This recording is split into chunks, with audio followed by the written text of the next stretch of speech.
punika badhe dipun pimpin ening dening Bapak Slamet Haryanto. Bu kangge ngawali nanem bibit apukat menika kita ndedonga sesarengan dumateng Bapak Ibu tamu undangan pejabat monggo miturut ageman panjenengan sedaya kangge sabda dharma monggo kawula pimpin. Allah yang Maha Agung, Allah yang Maha Rahim, Allah yang Maha Adil. Mugi yang Maha Kuwasa ngeparengaken papan menika badhe kawula tanem satunggaling bibit apukat. Mugi semangkih bibit menika saged gesang subur, saged ngrembaka medal napa ingkang kita kajengaken lan saged migunani kangge pagesangan lingkunganing Kalisat mriki. Allah yang Maha Agung, Allah yang Maha Rahim, Allah yang Maha Adil. Keduk sih, harus ikut. Ini. Disuwek sih, Pak. Bagian bawah boleh, bagian bawah saya boleh. Biar nanti ada di sini aja, Bapak. Kerja Pak sebelum ditanam foto tadi sama bapak-bapak yang Ora ya, aku nunggu dhewe. wes di dhewe ya. Iya, iya. Pak, Ya, oke. Pak Slamet amit mriki ya, hadap mriki ya, Pak. Ah, itu loh, di tempat Ibu. Ya. Betul, mriki lho, Pak. Iya.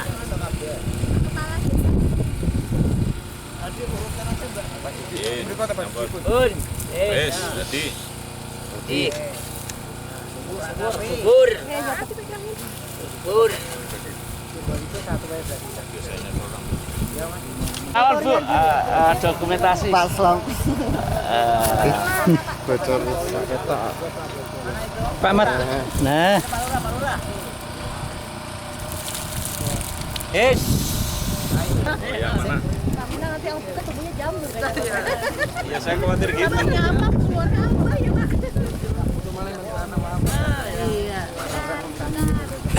Wah, itu buat kacau yang tempat coba lah. yes, ya. Oke, siram Pak. Ampun, pundi baju nih. Kepala di foto. Lagi hijau. Lho Pak Minang lho. Boleh acing kae. Oke, lanjutnya. Oke, ini Pak. Sebelah sana peminang ya Pak ya. Sebentar ini Ada lho, foto ini lho. Sebelah sana, Pak. Sing ada ngamune Ini.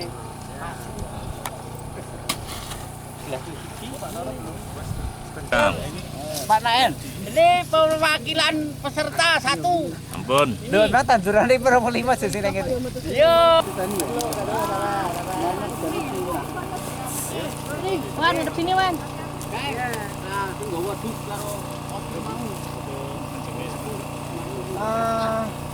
Yang penting bawahnya itu lepas. Yo. Sampun, oh bareng Foto di sini sama Pak. Ayo. ngapain? Sama Pak Main Minang agak biar. Ini Iya, ada. oh ya biar foto. Oh iya.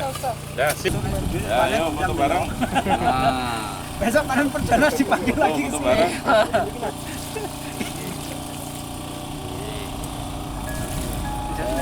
Sudah. Ampun. Sip. Itu masih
Nek